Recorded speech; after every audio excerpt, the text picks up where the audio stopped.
तो इसके बाद दो तीन प्रोग्राम दे रखे हैं, वो जल्दी से देख लेते हैं। पहला प्रोग्राम ये कह रहा है write a program to print the maximum minimum और फिर sum of keys of numbers dictionary as given below, और also individually find the maximum minimum and sum of values. तो अभी हमने देखा था बहुत आसानी से हमने मैक्सिमम मिनिमम और सम ऑफ कीज ऑफ नंबर्स मतलब कीज का निकाला था एक डिक्शनरी का। तो इसमें भी बहुत आसानी से हो जाएगा, वाली डिक्शनरी लिख देंगे, उसका मैक्स मिन और सम कर देंगे तो उससे हमारा आउटपुट आ जाएगा। ठीक है, तो हमने ये देख लिया था maximum minimum some of keys तो बहुत आसानी से हो जाता है। आप इसको मतलब मैंने एक एग्जांपल भी लिया था यहाँ पे कि जैसे मैं एक डिक्शनरी बना रहा हूँ यहाँ पे, जैसे नंबर्स हमारी डिक्शनरी है तो मिन उस डिक्शनरी पे लगाओगे तो मिनिमम ऑफ ये जो भी की होगी वो दे देगा। वन इसमें मिनिमम की है, मैक्सिमम की हमारी 4 है तो वो दे देगा। अब सम करेंगे तो ये सभी कीज का सम दे देगा। 1 2 3 4 का सम दे दिया इसने, 10 हो गया।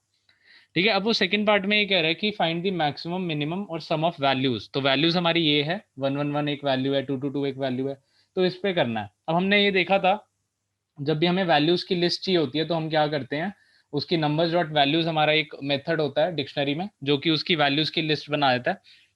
तो इसने एक वैल्यूज की एक लिस्ट बना दी हमारी जिसमें सारी वैल्यूज हैं 1 1 1 2 2 2 3 3 3 4 4 4। ठीक है, अब इसमें हमें क्या करना है, इस लिस्ट में हमें मिनिमम निकालना है, मैक्सिमम निकालना है, सम निकालना है। तो हम क्या करेंगे, मिनिमम के अंदर ये आर्ग्यूमेंट दे देंगे नंबर्स डॉट वैल्यूज, नंबर्स हमारी डिक्शनरी होगी, वैल्यूज से वो लिस्ट आ जाएगी जो कि एक लिस्ट ऑफ वैल्यूज होगी। तो उसका मिनिमम आ जाएगा 111, तो यहाँ पे 111 आ जाएगा। मैक्सिमम करेंगे नंबर्स डॉट वैल्यूज का तो ये आ जाएगा 444। और ऐसे ही हम इसका ये भी कर सकते हैं, अगर मैं इसको एज इट इज करके बस इसका मेथड चेंज कर दूं, सम कर दूं, तो यहाँ पे सम भी ले लेगा उस वैल्यूज का। तो ये क्वेश्चन आसानी से हो गया जिसमें हमने कीज का तो कर ही लिया था लेकिन वैल्यूज का भी कर सकते हैं। और उसके लिए बस ये करना है कि आर्ग्यूमेंट हमें चेंज करना है, उस डिक्शनरी की जगह उस डिक्शनरी डॉट वैल्यूज पास करेंगे तो हमारा काम हो जाएगा। इसके बाद ये थर्ड वाला पहले देख लेते हैं। इसमें लिखा है कि write a program to read the sentence and then create a dictionary contain the frequency of letters and digits.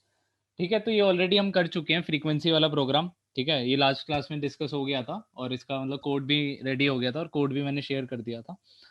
तो फिर से करने की ज़रूरत नहीं है, तो ये हो गया था। उसकी वीडियो भी डाल दूंगा मैं।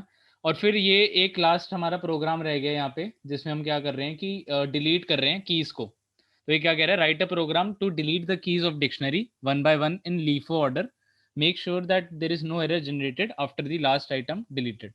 कि जब भी हम एक एक करके हमें डिक्शनरी से आइटम्स को उसको हटाना है कीज को। और कैसे करना है, लीफो ऑर्डर में करना है ये चीज़। लीफो कहते हैं कि जो लास्ट में आ रहा है डिक्शनरी में वो पहले रिमूव होना चाहिए। ठीक है, तो इसमें इसको करने के लिए हमें एक बार मैं मेथड दिखा देता हूँ डिक्शनरी का। तो जैसे ये वाला मेथड था हमारे पास, बहुत सारे वैसे तो मेथड बहुत सारे थे हमारे पास डिक्शनरी के लिए, लेकिन ये पॉप आइटम वाला मेथड कुछ खास था और ये याद भी रखना है हमें। क्योंकि ये क्या करता है कि यही लीफ ऑर्डर में हमारा इसको रिमूव करता है आइटम्स को। लीफ ऑर्डर होता क्या है कि जो भी आइटम एंड में आ रहा है डिक्शनरी में, लास्ट इन जो भी एंड में आया उसको सबसे पहले निकालना है। और पॉप आइटम हमारा ये वाला मेथड हमारी हेल्प करता है इसको करने में। ठीक है, it returns the item which was the last item in the dictionary. That is if we employ the pop item, loop में करेंगे तो आइटम को रिमूव, आइटम सारे रिमूव होने लग जाएंगे डिक्शनरी से और लीफो ऑर्डर में होंगे, यानी कि जो भी लास्ट में आया था वो सबसे पहले हो जाएगा। एक बार मैं ये दिखाता हूँ पॉप आइटम, मैंने इसको एग्जीक्यूट किया था। जैसे हमारी मान लो कि एक एग्जांपल है, जैसे हमारी ये डिक्शनरी है वन, इसमें की वैल्यू पेयर वन एक है और टू और बी का है। तो ये हमारी डिक्शनरी होगी। अब हम मैंने क्या किया, इस डिक्शनरी में पॉप आइटम लगा दिया। तो पॉप आइटम से रिटर्न क्या करता है, जो ये रिमूव करता है, और एक इस ऑर्डर में करता है लीफो में।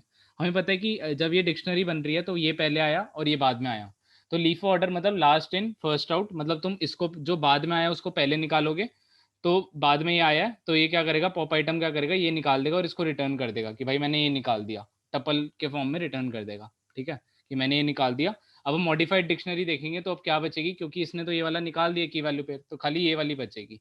तो ये हमारी आ जाएगी मॉडिफाइड डिक्शनरी जो कि टू और बी को निकाल के आ रही है। ठीक है, तो इस क्वेश्चन में हमें यही करना है कि ये रिकर्सिवली करना है ताकि क्या हो, मतलब कि एक लूप बन जाए और एक एक करके जो जो डिक्शनरी में हमने आइटम्स डाले हों एक एक करके रिमूव होने लग जाए और वो लीफ ऑर्डर में हो। तो अभी इसका कोड देखेंगे इसके बाद।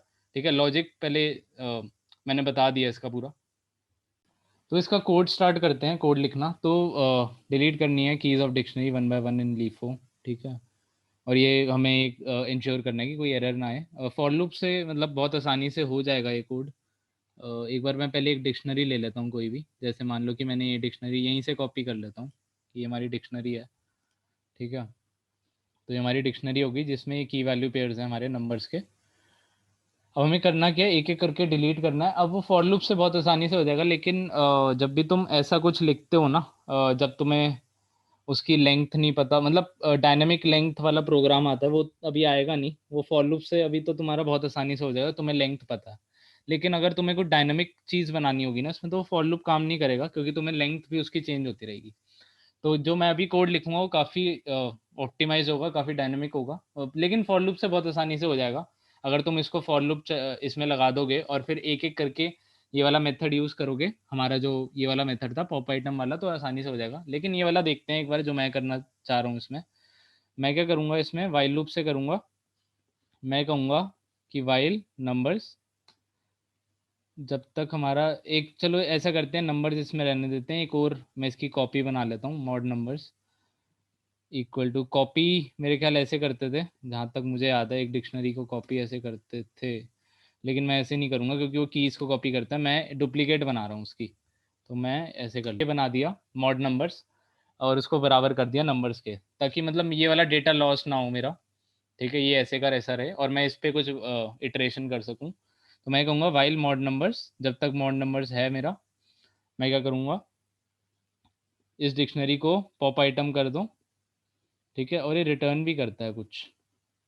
अगर मैं ये पॉप आइटम रन करता हूँ तो रिटर्न तो करता है। एक बार मैं ये प्रिंट भी कर देता हूँ, ऐसे ही लिखते हैं पॉप आइटम को, हाँ।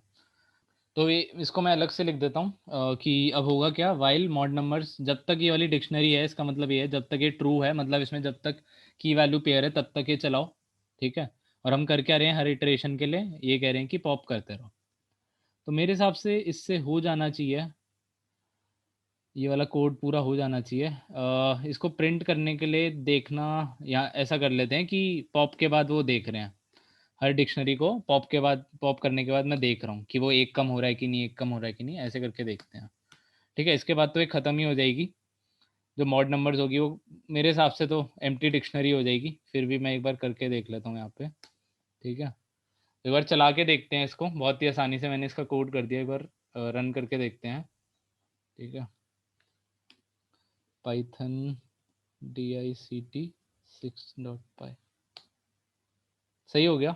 देखो हुआ क्या, सही कोड किया मैंने एकदम। सबसे पहले ये हमारी डिक्शनरी थी जो मैंने कॉपी कर ली मॉड नंबर्स में, क्योंकि वो मैं डेटा को लूज़ नहीं करना आता था अपने को, और इसमें काम करना आता था। अगर मैं यहाँ पे ही प्रिंट नंबर्स करूँगा तो मेरा डेटा एग्जैक्टली वैसे का वैसा रहा, इसलिए मैंने अलग से एक कॉपी बना दी, डुप्लीकेट बना दिया था।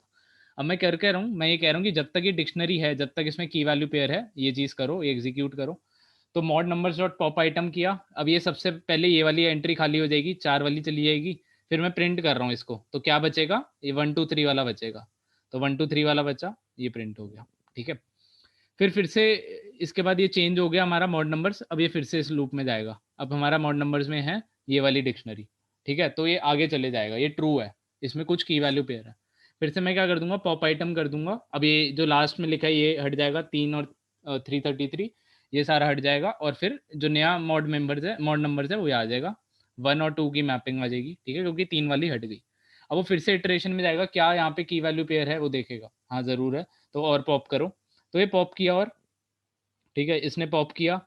पॉप किया तो क्या बचा, 1,111 बच गया। ठीक है, ये हमारा लास्ट बच गया। फिर से इटरेशन में जाएगा, क्या है ये, हाँ बिल्कुल है। तो अब ये फिर से mod numbers dot pop item कर देगा, तो ये भी खाली हो जाएगा। इसके बाद ये प्रिंट करा रहा है इसको, तो ये खाली प्रिंट हो जाएगा। ठीक है, अभी फिर से ये क्या हुआ, अब ये अब इस डिक्शनरी में जाएगी, ये खाली डिक्शनरी इसमें जाने की कोशिश करेगी। लेकिन तुम्हें पता था कि ये जब भी मैंने वो बताया था, एक एम्प्टी डिक्शनरी क्या होती है, फॉल्स इसकी ट्रुथ वैल्यू होती है। जब इसमें कोई भी की वैल्यू पेयर नहीं होता तो फॉल्स होता है। तो वो ये वाली कंडीशन ट्रू होगी नहीं, तो ये यहाँ पे आ जाएगा, हमारा जो लाइन ऑफ कोड है वो यहाँ से चलने लगेगा, क्योंकि अब वो उस लूप से बाहर आ जाएगा। ऐसा इसलिए हुआ क्योंकि यहाँ पे एक लिमिटिंग कंडीशन आ गई हमारी, ये वाली। जब जब ये एम्प्टी डिक्शनरी आ गई तो ये ट्रू नहीं करेगा ये, क्योंकि ये हमारी, हमें पता है कि इसकी ट्रुथ वैल्यू फॉल्स होती है। तो ये ट्रू नहीं हुआ। इसके बाद यहाँ पे रिटर्न हो जाएगा, हमारा यहाँ पे आ गया लूप, लूप हेयर, और फिर यहाँ पे मॉड नंबर्स को प्रिंट कर देगा। ठीक है, तो मॉड नंबर्स प्रिंट किया फिर से, तो ये हमारा खाली वाला हो गया। ठीक है, फॉर लूप से भी कर सकते थे, बहुत आसान था फॉर लूप से कि तुम 0 से लेंथ पे चलाते और पॉप आइटम करते रहते।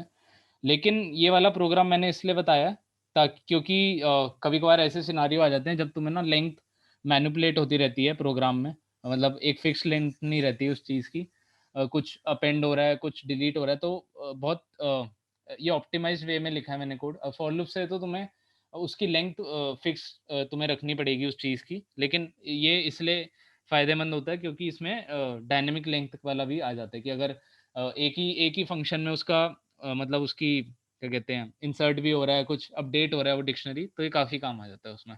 वरना वो वाला तो मेथड है ही जो बहुत आसानी से हो जाता है फॉर लूप करके, लेकिन ये ज़्यादा बेटर लगता है। ठीक है, तो फॉर लूप से तो बहुत ही आसान है। इसको मैंने क्या किया, मैंने अपने वाइल लूप वाले को वो कर दिया, कमेंट कर दिया। ठीक है, अब मैं क्या कर रहा हूँ, फॉर लूप में फॉर इन रेंज चला रहा हूँ, कहाँ से कहाँ तक चलेगा, 0 से लेके इसकी लेंथ जो भी है हमारी डिक्शनरी की लेंथ वहाँ तक चलेगा। तो इंडेक्सिंग होगी एक एक करके, 0 होगा, 1 होगा, 2 होगा, और फिर क्या होगा, मॉड नंबर्स जो हमारी डिक्शनरी है मैं उसको पॉप आइटम कर रहा हूँ। तो एक बार होगा, दो बार, जितनी इसकी लेंथ है उतनी बार होगा।